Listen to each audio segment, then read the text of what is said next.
Hey guys, how's it going? It is Beat on here, and I'm back at you with another review video, guys. And in this video, we are going to be looking at Zombie. Now, this video is just going to be my personal opinions of the stuff I liked and didn't like of the game. I've played it 3 times now. Sorry, I'm in my third playthrough, going for the Platinum Trophy, so I've had a lot of experience with this game. So I'm just going to kind of tell you what I liked, didn't like, and then give you my overall review of this game at the end of the video. So Zombie was originally released as Zombie U by Ubisoft for the Wii U when the Wii U was first released.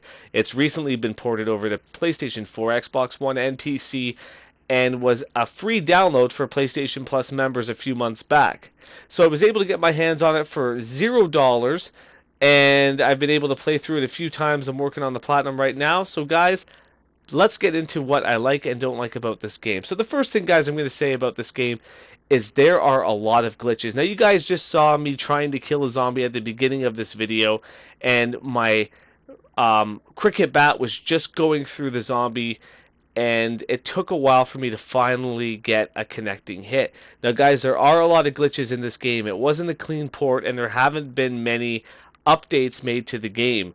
So that's one of my biggest pet peeves with games is glitches, and that's one of my biggest pet peeves with this one is it does have a lot of glitches. Now these glitches, guys, are for the most part comical, and you'll laugh about it. For example, one glitch I had, I hit a zombie and it completely flew up to the top of the screen and came down, and all I did was hit it with a cricket bat. So these glitches are comical. They're not going to be glitches that are going to ruin your game or prevent you from getting a trophy, but at the end of the day, they do kind of get annoying that you know a AAA title developer, uh, like Ubisoft would have a game this glitchy, and it just kind of is. It just shouldn't happen. So that's one of my first pet peeves of this game is the glitches. There are a lot of them, but like I said, they don't ruin the game and they don't prevent you from unlocking any trophies or progressing through the game. Another thing I'm going to say about this video is the color scheme. Now they tried to go with a very horror, dark, foggy London, and they kind of failed a bit because when you are outside or in the sewers, it is very green. It is almost like I can't even describe the green, but just think of like I don't know, like green mixed with blue is the best way I could describe it. It's just a very greenish blue color that you see in this game for 90% of it. Right now in this section of the game, I'm in Buckingham Palace, so it is a little bit better. But when you are out in the streets or down in the sewers, going back to your safe house and everything, you will notice that this game does have a lot of green and a lack of detail. There's not a lot of detail in this game, guys, especially for a port to PlayStation 4 and Xbox One, where these consoles are able to handle a lot more. Even with PC, guys, they have not added any graphical improvements or detail. The only thing that they did different with the PC, which they could have done to the PlayStation 4 and Xbox One as well, is they upgraded the frame rate to 60 FPS instead of a choppy 30. They didn't do it on the PS4, which I know for sure they could have. So I didn't like that. I kind of wish that they would have added more. It just seems like a really rushed port, and you can tell when you play the game. Another thing I don't like about this game is the controls.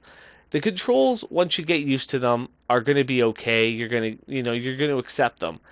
But for being a first-person melee-based zombie beat 'em up game, it makes it really difficult at times to run because you have to literally push down the L3 analog stick with all your might to hold a sprint, which at the end of the day could break your controller, as well as the first person aiming that they offer. You have to hold L2 and then hit up on the D-pad in order to look down the scope, which I think they should just have the scope on any gun kind of brought up when you're holding L2. So the controls are a little bit difficult to get used to. They're not like your basic first-person shooter controllers, but once you do get used to them, you can progress through the game with ease, but it does take some getting used to. Another thing I didn't like about this game, guys, is the repetitiveness. Now, I have had to play this game 3 times now to get the Platinum Trophy, and I haven't quite finished the third playthrough. But here's the thing, guys. I've had to replay this game because they don't have stacked trophies. So if you beat the game on the hardest difficulty and you want to get that platinum, you're going to still have to go back and beat normal and chicken mode, and they don't have stacked trophies, so you're constantly going to be replaying this game over and over again to get those trophies. Another thing too is the melee attacks are very repetitive, and how you kill the zombies is kind of the same. You're just going to go in and move back, in and move back, wait for them to come, and then you're going to continually go back. The executions are the same. It's the same execution over and over again, just a whack to the head. And I just honestly personally feel that they could have added a lot more. They could have added some stealth takedowns. They could have added some neck breaks, some I don't know, decapitations. Like there just could have been a lot more that could have been added, especially in a gory horror zombie game. So the repetitiveness does get tiring, and it does kind of make the combat in this game very boring. And another thing, guys, that I want to talk about of what I didn't like is the AI. The AI in this game is very, very simple. The zombies are very easy to read. Even when you start getting into the later parts of the game where you get some special infected and different infected, they still basically do the same thing. They're going to run at you. You just got to move back and just keep hauling with that melee weapon. You can honestly beat this game with the melee weapon. And that goes on to another thing I disliked about this game is the lack of melee weapons they have in the game, and the fact that there's no customization with them.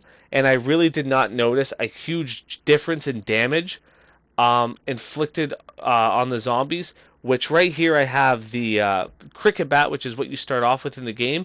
Later on, I got a baseball bat with nails. I did not notice a difference at all with the damage and the amount of hits it takes to take down a zombie. It still takes quite a few hits with any melee weapon, and I figured, you know what, they could have maybe added some upgraded. You're allowed to upgrade your pistols very little, but they do have some firearm upgrading capabilities, but with the melee weapons, it's just not there.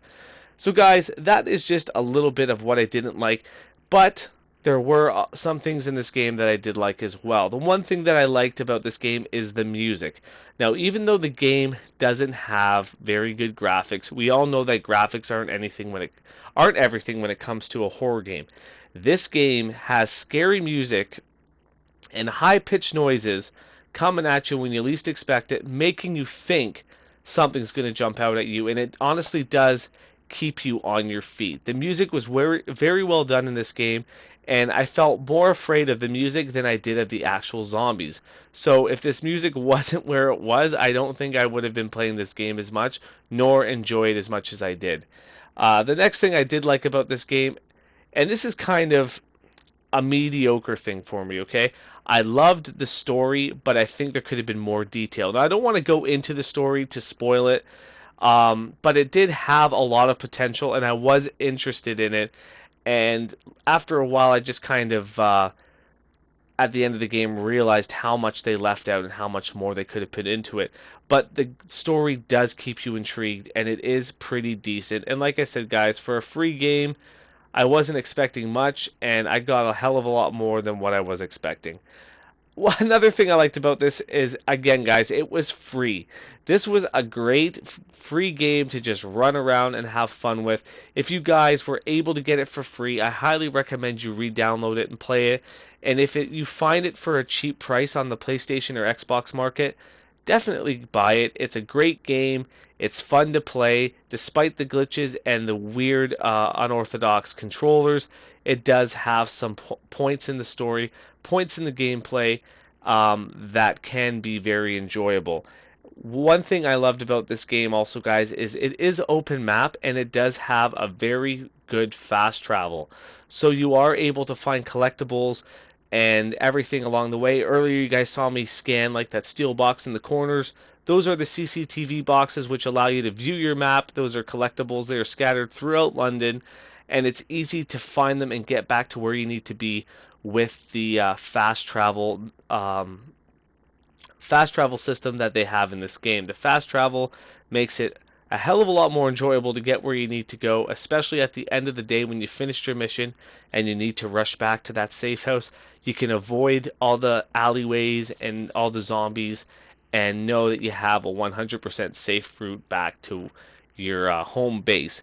And the last thing I want to talk to you guys about, of why I like this game is it is a easy platinum. So if you guys are trophy hunters out there and you want to get a nice easy platinum and you're okay with the grind of playing this game 3 times, then definitely get it. The only trophies you need to get that are going to be a pain in the ass are just beating the games on chicken, normal, and survival mode. Now, survival mode, there is a way that you can bypass dying or losing your progress. If you die, you just have to upload it to the cloud and then continually download it each time you die to restart where you left off. But this game isn't easy platinum. You can obtain almost all the trophies in one playthrough, except for the difficulty trophies. And the trophies are basically finding the collectibles, which are easy to find if you have a guide. And the campaign, again, guys, this is another pro. The campaign is only 10 hours long, and if you know what you're doing, that's 10 hours with not knowing what you're doing and looking around. If you know exactly where to go and what you're doing, there's no doubt in my mind you can get this game done in 8 to maybe 7 hours. So it is a fast game to push through. It's a fast game that you can platinum, and like I said, most of the trophies can be obtained with your first playthrough. So with that being said, guys, I hope you have enjoyed this video, and this is my review of the zombie game for the PlayStation 4. Again, these are just my own personal preference of what I liked and what I didn't like about the game. Yours may be different, but please feel free to share your experiences in the comment section below, what you thought about this game, and I hope you guys have enjoyed this video. Have a good one, and take